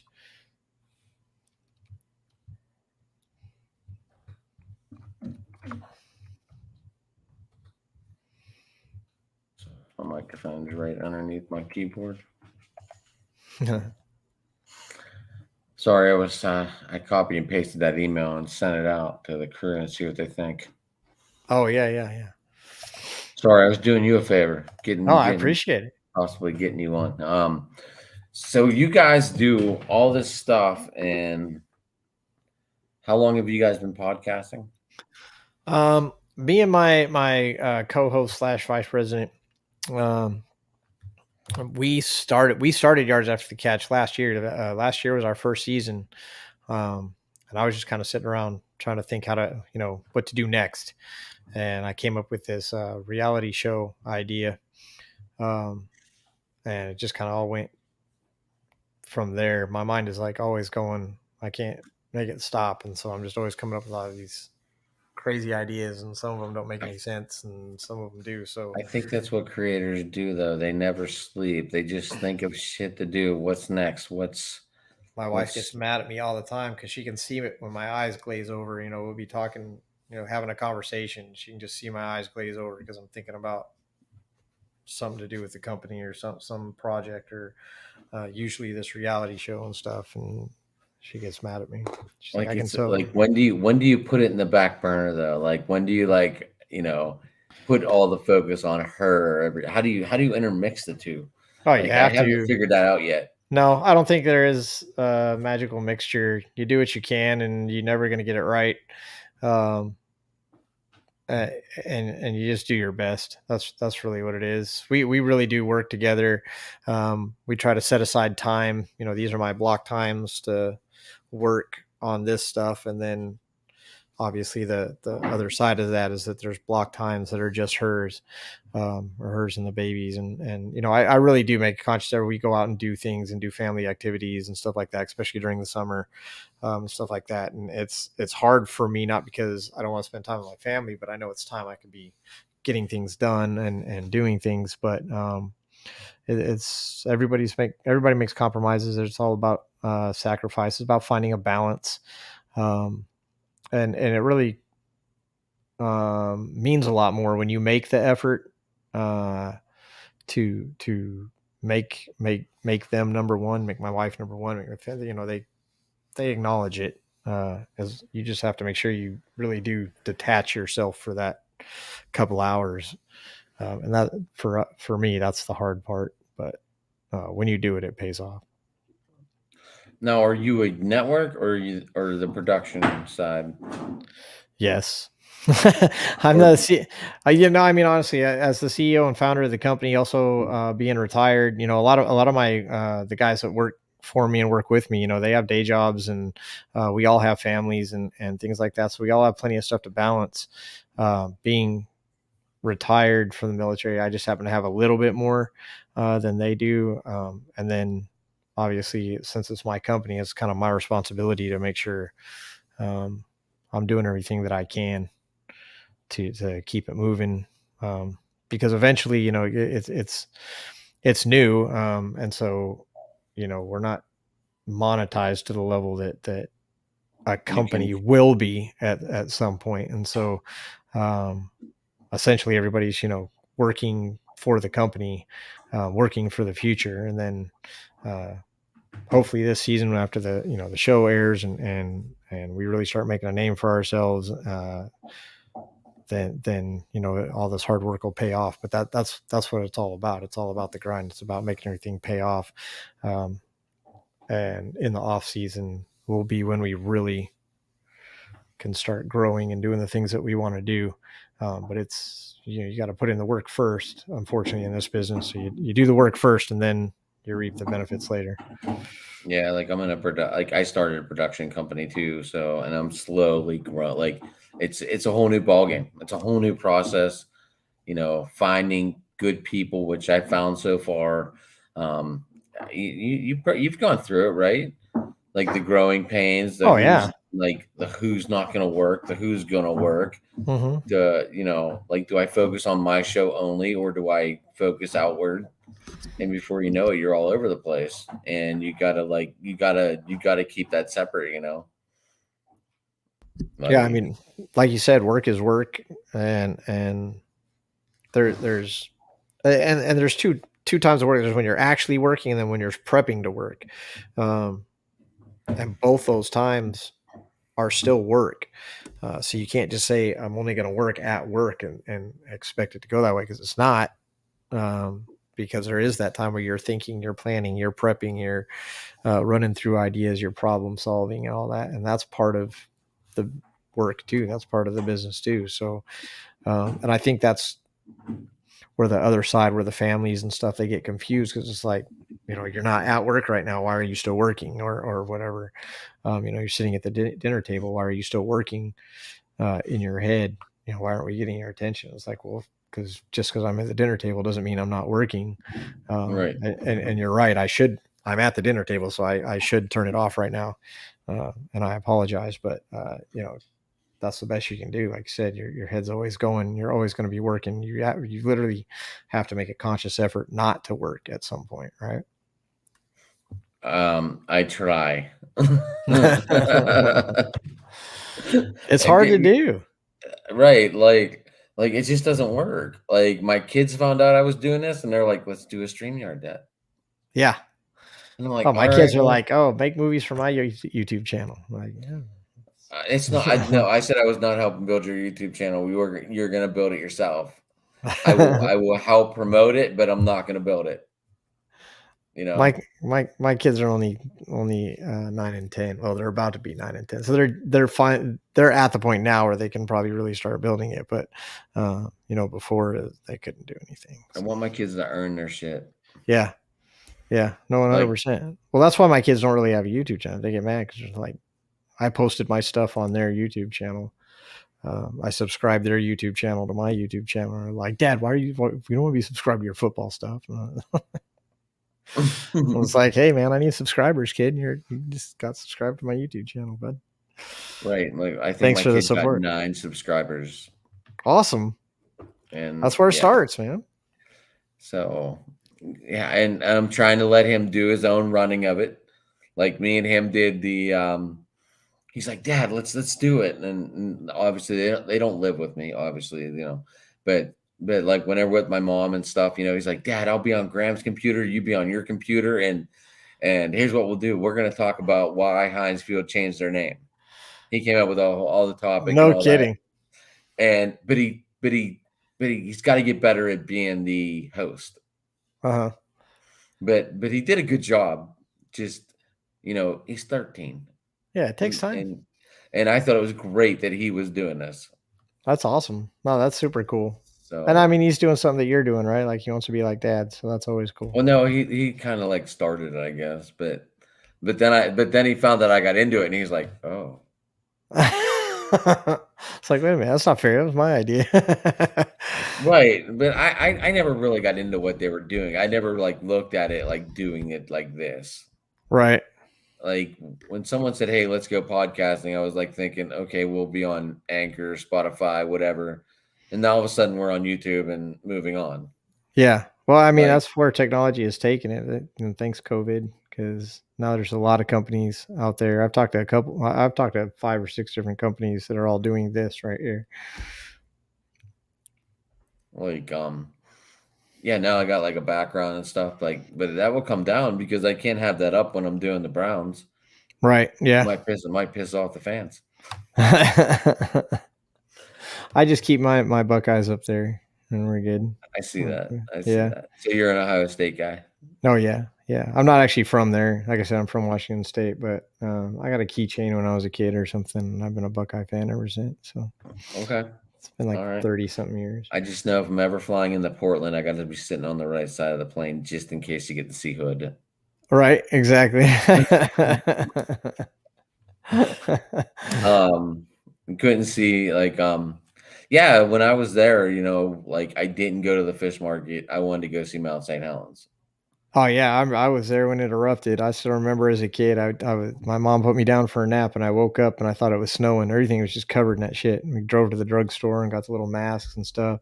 I've still got some jars of ash out in my shed somewhere. That's awesome. Yeah. Oh my God. But Like, yeah, I definitely remember that like it happened yesterday. It was crazy. well, yeah, you were there. Yeah. Yeah. Whether you're a kid or not, something triggers that memory. Yeah. Yeah. I looked outside and I was like, Mom, it's snowing. She kind of laughed. She's like, no, it's not snowing. She kind of told me what happened and stuff. And, it's kind of scary, seeing everybody walk around masked. My mom's like, don't breathe it and stuff like that. But, I went around the earth, 4 times? Something like that. Yeah, it was crazy. But they said I wouldn't have been able to see the mountain even if I was standing on it. What, St. Helens? Because of all the ash and stuff. Yeah, it was No, that's how bad dark. the cloud cover was that day we were there. Oh. So you didn't I was actually really bummed, but then if you ever got a chance to go, but did you go in the IMAX theater? Well, we had one in our town. I'm in Spokane, where I'm from. It's on the eastern side of the state. But yeah, we Right. had an IMAX. Yeah, What I've was the been to Mount? IMAX. What was it? The Mount St. Helens IMAX theater thing? I've seen that one. I've seen an underwater one. I've seen like a flying one. That one, the Mount St. Helens one, they put you through the volcano like Yeah. erupting and shit. No, it was And like super cool. I was like, what the hell is going on? But I thought Well, that was one of the neatest things that I got to sit through without actually going through it. that's probably better than going through it, I guess. All right, so I guess we kind of turned into a little fantasy fucking Seattle talk we kind of now. went over everything. Yeah, shot the gamut, man. Yeah. So I guess we can close it out by thinking you're going to think the Steelers are going to be in second place. I'm going second. Yeah, I'm hoping for first, but I'm a realist, and Cincinnati's just firing on all cylinders right now. So yeah, I'm going for second. I think we can take Baltimore. I think they're going to be I don't think still Baltimore tired and has healing. anything. I've always obviously I like J.K. because he's a Buckeye. Lamar is a fantastic running quarterback. I just don't think he's going to be back to that yet. There's too much time off. I saw Dobbins got cleared He did. He today, got, I think, or yesterday. I it was forget. yesterday or today. Yeah. I read over so much stuff. I'm like, oh, did Well, I the read thing that is, it's today? like Yesterday? Facebook's always late and stuff like that. So yeah, you get confused. So, It was today or yesterday though. yeah, I think Steelers are going 12-5. 12-5. I do. I was that's nice. very optimistic. Probably a lot of homer picks in there. I mean, I'll definitely take double digits. I think I don't see why we don't get double digits. And I know people are going to say, "Oh, because your quarterback situation," and they have a point. But and I think Pickens is going to be the starter. really, I don't do. see that. I do. I just You think Pickett's going to start? I hope not. I don't want him to get ruined like that. I think he's going to be okay. I really want him to sit and I learn. don't think there's anyone to learn from on this team. I think. Well, no, I agree. The what are you coaching going to do? staff Learn from a backup? No, it's definitely going to be all coaching staff. And he's got his coach from Pitt. Exactly. That's why I really think he's going to be the day one starter. But I live in an optimistic, crazy world. I want Ski in there. I want Bitsky in there. At least for this season, just this season. But that's what I want in there. I don't know. I think the crowd reacts better whenever they kind of get what they want. No, that's true. But I mean, you look at like Chicago, they wanted Fields and they got him, and now they're stuck with him. They say Fields is looking really good today, the last couple of days in practice. I mean, but it's practice, and look, when when one of your star linebackers wants out, that kind of indicates to me that things aren't going as well as people want you to believe. Camille Mack. Yeah, Mac obviously got out. But yeah, now with more wanting out too, it's just that's not good when your stars want out. You think that's because it's Chicago, or they're just that bad, or? Well, I honestly think it's a lot of ownership. I think it's a lot of the people up top. That place is a mess. Place fucking clown town out there, but they're not as bad. They're organizationally, they're not as bad as the Browns. But I honestly do believe that Chicago is going to be one of the worst teams in football this year. They might have another number one pick in their future. I'll have to keep that in mind for my Chicago guy. Yeah, I mean, honestly, you think of a fantasy standpoint, who are you going to take? Like, who are the fantasy options in Chicago? Montgomery and Mooney. That's probably really about it. People will tell you Herbert, but they're lying. If you're desperate, you could really go after Komet, right? Yeah, well, yeah. Komet's a sleeper tight end, but he's not going to be one of the elite tight ends. But he probably still finished top 10, top 7 tight ends. Definitely could. But that's if you really want to go after that tight end. Then honestly, I think if you're going after a Komet, for some reason, you probably have 2 tight ends on your team. Right, and you're just looking for that bye week fill-in. Yeah. But that's what I mean. Like, I think the same thing about the Giants. I know a lot of people will take Kadarius Toney, and obviously people are rolling the dice on Barkley this year. Again, not a Barkley fan. Barkley You will think not they're be going on to my get Garoppolo? roster. Who, the Giants? Yeah. I actually, Josh from Fourth and Flex, he has Garoppolo going to Seattle, and I think makes a lot of sense. I don't see them trading in division. Everybody else does. I don't know why they don't. I don't understand why they do it. I don't know why you When would did you talk to give your Josh? Because enemy. he's going to be my Tampa guy. What's that? Josh is going to be one of my Tampa guys. Oh yeah. No, Josh is huge fucking Tampa. I talk to Josh every day. He's actually really? he's my growth manager actually. On Twitter, he's your girlfriend? My growth manager. Oh. Yeah.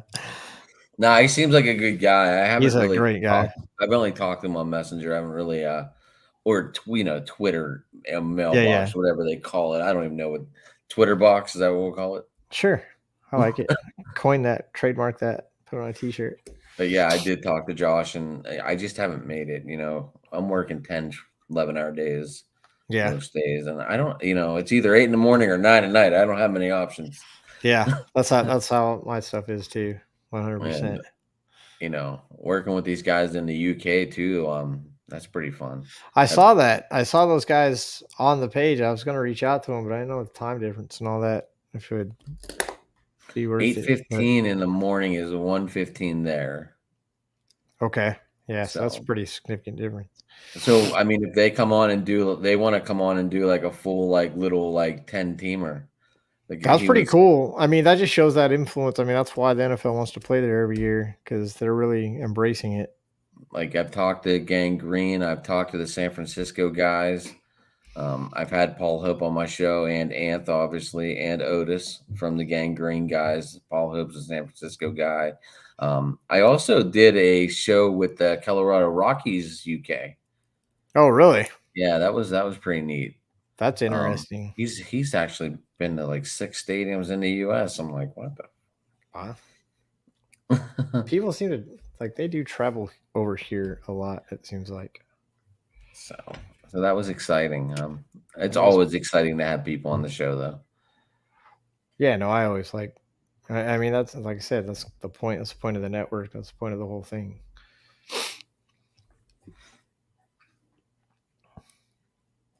But I don't know. We got anything else? No, I don't think so. I mean, I'm sure we could sit here and bullshit all night on live camera, but we could do that off camera too. Probably. What is it here? Oh, it's 11 o'clock. Okay. 1:40. We're at 1:43:24 right now. Yeah, I see that. Something on the thing. I mean, that's what happens, though. I mean, you just kind of get going. We really had to be careful with the show, and really try to keep the show at an hour. I mean, don't get me wrong. We're on, like you said, off camera. We're sitting there bullshitting at least another hour afterwards, but we really do try to keep the show at an hour. That I was trying to, but obviously, if I let it, I'm not afraid to let it go because we're in a good conversation, and yeah, I'm not trying to kill that, but. Well, I mean, you did ask. You were like, do you want to cut it off? And so you don't blame me. We can sit around and BS afterwards too. It doesn't matter to me. I gotta take this dog out. She's like, what the fuck? Yeah, I was just thinking the same thing. She's got some gas going on here too. But I'm always up to even talk off camera. It doesn't matter to me. Cool, man. I'll hit you up for sure. We just do like random shit. Matter of fact, me and him, I'll go on Facebook and find, people always put up their rosters like, how'd I do? Grade my roster, blah, blah, blah. So I'll take those and we'll actually go on and do little pieces, like just quick grade people's drafts, shit like that. We're like, here's. I will definitely send you mine Saturday night. Yeah, absolutely. And see what you think my buddy did. I'll be at a wedding. Well, yeah, but we'll have you on. We'll have you on. You can grade your own draft that you didn't do. This is my team I'm playing with. Here we go. This is my team. I didn't pick it, but we're gonna grade it and see how I did. Yeah, maybe we'll do that next week. Do that on Monday or something like that. Sweet. That'd be awesome. Grade your draft. Grade your own draft because I didn't do it. Yeah, piss poor planning on my end, but you live, you learn. That's it. I'm not blowing off a family wedding for a fantasy draft. It's only one league. It's just one league. Just 1 week for 12 weeks. Oh man. That's all right. Well, good I'm luck not- with your merch store. I hope you can sell all that stuff. Those are all my jerseys. I know, but it's your store, right? No, People those are just mine. no, people can buy that stuff. I'm not selling my jerseys. There's like 8 of them behind me. Well, so you can sell like 2. I know. I really don't want. I don't know. I just kind Are of. they all different? Yeah. Oh, cool. Yeah. Like Oh yeah, Oh. AB. Gotta have AB in the white too. I've always liked the white that's one. Heinz Ward. Super Bowl Oh, is jersey. it? Yeah. I couldn't see that. I just saw it said 84. There we go, 86. Nice. I thought it said 84. I got Lamar Woodley back here. I got the Watt jersey. Yeah, I gotta have white jersey. I got Larry Foote. Oh yeah, Larry and Adam. Larry Foote hanging up in the back. Yeah, look at Let's see. We got that. Which 90? that's what. Okay. And then I got Najee. I got Minka. I You got got Woodley. Najee already? I got Woodley back there. I got a Claypool. You got to take that. Well, the Claypool, I guess you could too, but you got to take that Najee jersey over to the stadium and get it signed. I got a Claypool right there. Yeah. Didn't even get hung up. Then I got the Palomalu one. Gotta love the Palomar. Oh, you got the B too. I love Yeah, this is the one I wore the enshrinement. Oh, is it? That's cool. Yeah. Should got his signature too. What's that? I said you should have got his signature too, but I he was didn't see probably him. so. Then I got my baseball mugs, the dugout mugs. Those are pretty cool. These things are awesome. Oh, I like that. I actually have a collection of Hard Rock glasses. It's hokey, but a collection of Hard Rock glasses from all over the world, obviously, from being in the Army. But I was in Pittsburgh, and so I went to the Hard Rock there, have a beer, and get a glass. And they had just, like, literally just come out with the Pilsner glasses. So I literally have the very first Pittsburgh Hard Rock Pilsner glass that was ever sold. Pilsner. Yeah, I don't even know. I played with my camera. Now it's all messed up. I did that earlier today. I was like, oh, fuck. That's all right. Showing off the goods, I guess. I guess so. But that's just some. I don't even know. There's still more jerseys hanging up in there. Well, it's different for you too because you actually live there. I don't know, but anyway, Chris, it's been fun. Like I said, man. we will definitely hook up again. Definitely, we'll have you over on our show too. You have to talk fantasy though. Not sure who this one is, but someone just said hi. Hey, what's up, man? What's going on, Slime Gang 28. 28. That sounds like my son. That sounds like my son, but I'm not sure. It might be. Go to bed, son. What are you doing? See, now the wife's texting me too. She's like, "You even still awake?" Yeah. I'm not sure. It's either my son or my nephew. That's who I'm thinking. That seems like a young kid's name. You're gonna find out it's not. He's gonna be like, "Fuck you, man." But yeah, Chris, it's been fun, man. We will definitely rejoin here, and maybe we'll talk some fantasy. Maybe we'll get together and like review a game with another team before the game. Absolutely, 100. Absolutely. We gotta make sure our schedules connect. That's always the hard part. Play talk like I'm underneath a bridge. All right, bud. Have a good one. You too, Chris. Take it easy, man. Appreciate it. Go Steelers. All right. This is Sports Talking It, and I am shutting it down. Steelers are going to the Super